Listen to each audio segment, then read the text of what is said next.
Champions ట్రోఫీలో ఆటగాళ్లకు భద్రత కల్పించడంలో పాకిస్తాన్ క్రికెట్ బోర్డు మరోసారి విఫలమైంది. గ్రౌండ్లో ఒక గుర్తు తెలియని వ్యక్తి వచ్చి హడావిడి చేశాడు. లాహోర్ వేదికగా ఇంగ్లాండ్ ఆఫ్ఘనిస్తాన్ జట్ల మధ్య జరిగిన మ్యాచ్లో ఈ సంఘటన చోటు చేసుకుంది. ఇంగ్లాండ్ పై ఆఫ్ఘనిస్తాన్ సంచలన విజయం సాధించిన తర్వాత ఆ జట్టు సెలబ్రేషన్ చేసుకుంటుంది. ఈ సమయంలో ఒక వ్యక్తి గ్రౌండ్లోకి వేగంగా దూసుకొచ్చాడు.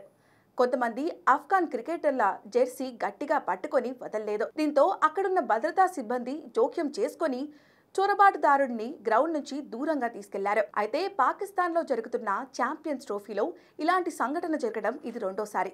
ఇంతకుముందు న్యూజిలాండ్ బంగ్లాదేశ్ జట్ల మధ్య జరిగిన మ్యాచ్లోనూ ఒక వ్యక్తి సెక్యూరిటీని దాటుకొని వచ్చి రచిన్ రవీంద్రను వెనుక నుంచి పట్టుకున్నాడు. అయితే ఛాంపియన్స్ ట్రోఫీ మార్చి 9 వరకు జరగనుంది.